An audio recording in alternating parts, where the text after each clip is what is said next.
Hello everyone! Magandang gabi dyan sa atin.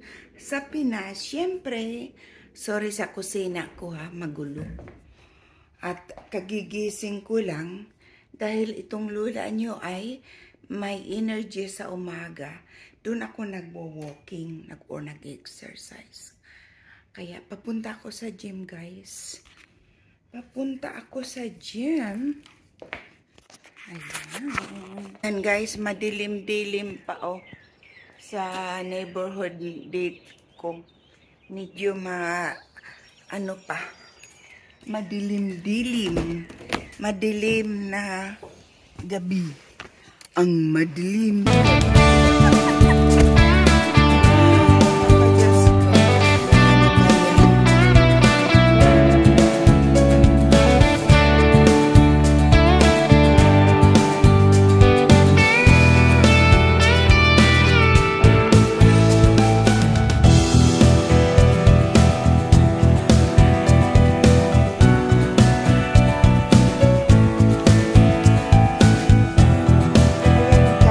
Ako'y magluto ng tinulang manok.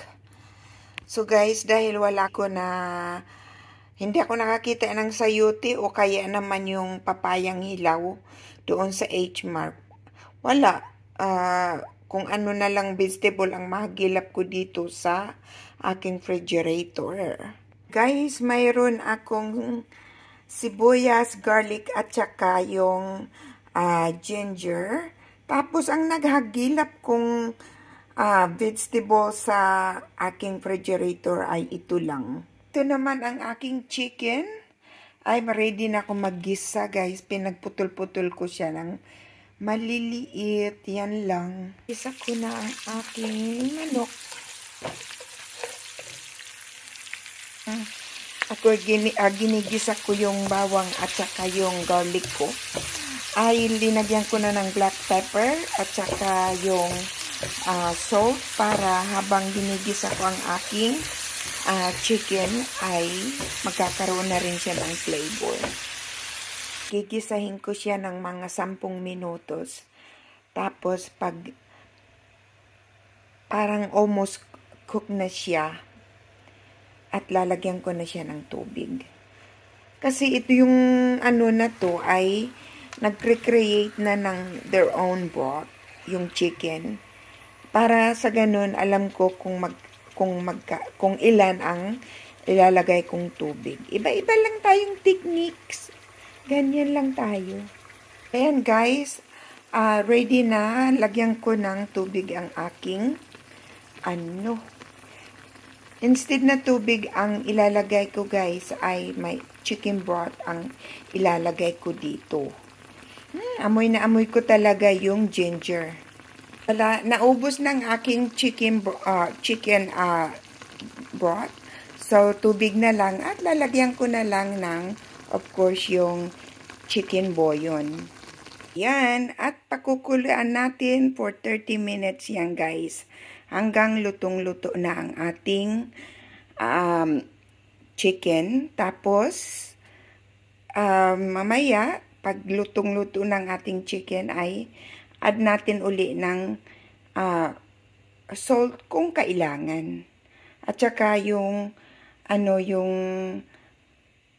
vegetable ko, mga 2 minuto lang naman yan, luto na kaya. Ayan, continue na.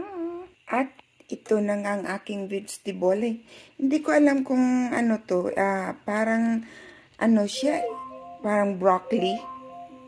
Broccoli leaf too, o kaya yung Chinese leaf. Pero ang sarap nito, parati ko to binibili guys. Ayan. Guys, ang aking tinulang manok ay almost done. Ay! Nasira. At ready na ako tumikim dito kasi halfway cook na to Mga 10 minutes pa at para kulo to at luto na to. At lalagay na natin ang ating gulay. Siguro lalong sumarap dyan sa patis na yan.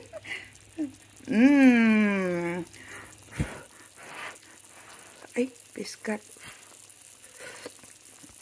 Hala, ang sarap guys. Ang sarap. So, ayan. Mga ilang minuto na lang guys ay luto na to. At ilalagay na natin ang ating vegetable. Ng aking tinulang manok. Ngayon ay lalagay naman natin ang ating vegetable. Yet, ito lang yung vegetable ko guys. Kasi ano wala ko, hindi ko naisip kasi Guys, ang aking tinulang manok pagkatapos ng gym ay ito nga ang ginawa ng lula ninyo ay nagluto na naman para pangdagdag taba.